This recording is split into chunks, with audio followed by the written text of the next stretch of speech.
Ang mas mababang antas ng inflation ay bunsod ng mas mabagal na pagtaas ng presyo ng food and non-alcoholic beverages na nasa 2% or 2.6%.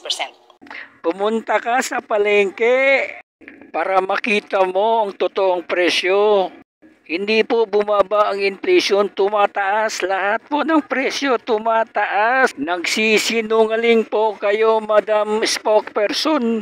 Ang pagbagal naman ng presyo nito ay dahil sa mas mabagal na pagtaas ng presyo ng gulay at iba pang produkto.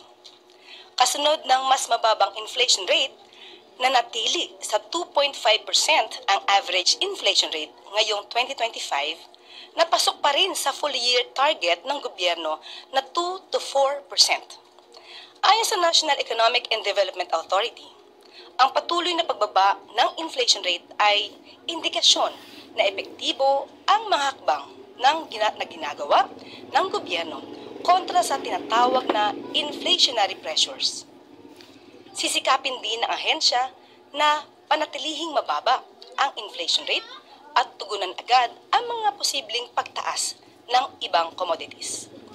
At isa pang good news, available ang higit 2,000 trabaho mula sa iba't ibang industriya, kasama ang ICT, aviation, tourism at service sectors.